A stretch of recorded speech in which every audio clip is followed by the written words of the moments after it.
Bienvenidos a su programa Reflexiones Bíblicas, patrocinado por la Iglesia Adventista del Séptimo Día y creado para contribuir a su plan de lectura diaria de la Biblia.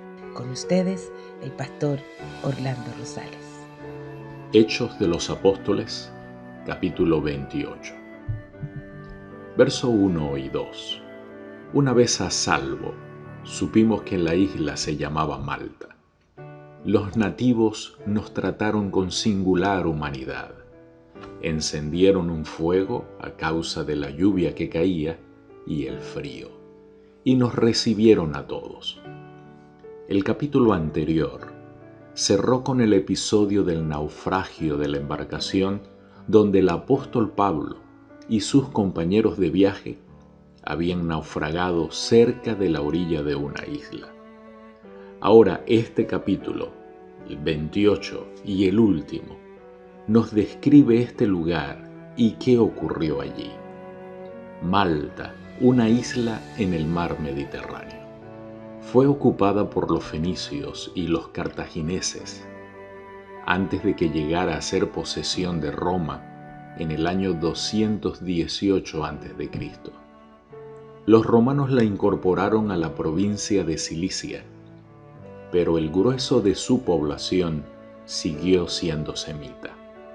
Por eso la gente que hablaba griego la llamaba bárbaros.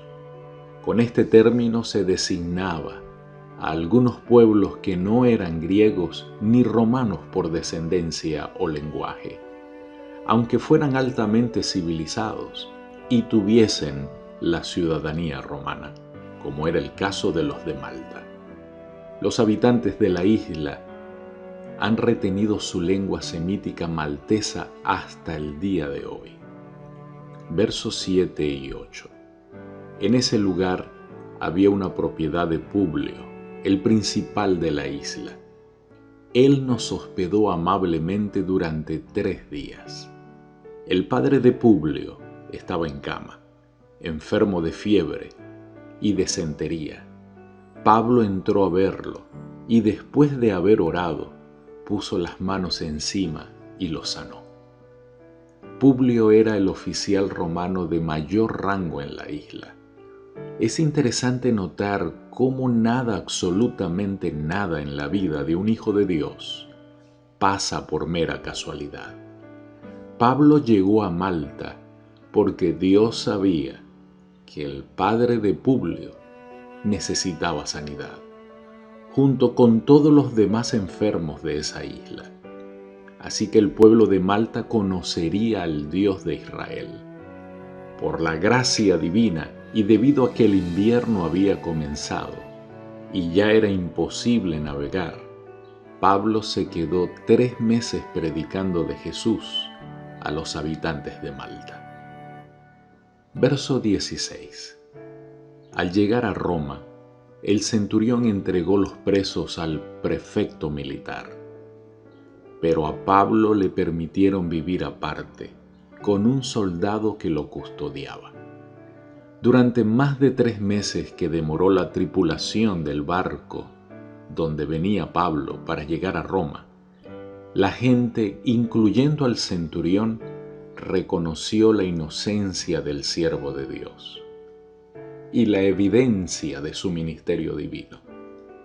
Al llegar a Roma finalmente, Pablo pidió a los ancianos y líderes principales de la iglesia para aclarar el punto de la salvación a los gentiles. Les da respuesta mediante una presentación amplia de todo el problema del pecado y del plan de Dios para hacer frente a esa emergencia. Pablo muestra, en primer lugar, que todos los hombres, judíos y gentiles, han pecado y continúan alejados del glorioso ideal de Dios. No hay excusa para este alejamiento, pues todos, judíos y gentiles, sin excepción, han recibido algún grado de la revelación de la voluntad de Dios. Por lo tanto, todos están con justicia bajo condenación.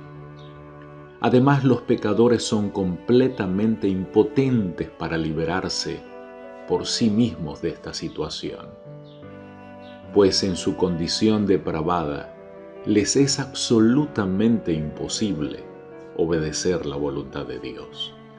Este es el Evangelio de Pablo, tal como se desarrolla en la primera parte de la epístola que escribe a la iglesia en Roma, unida con la aplicación práctica del Evangelio ante ciertos problemas que tienen que ver con el pueblo escogido y con los miembros de la iglesia cristiana. Verso 24.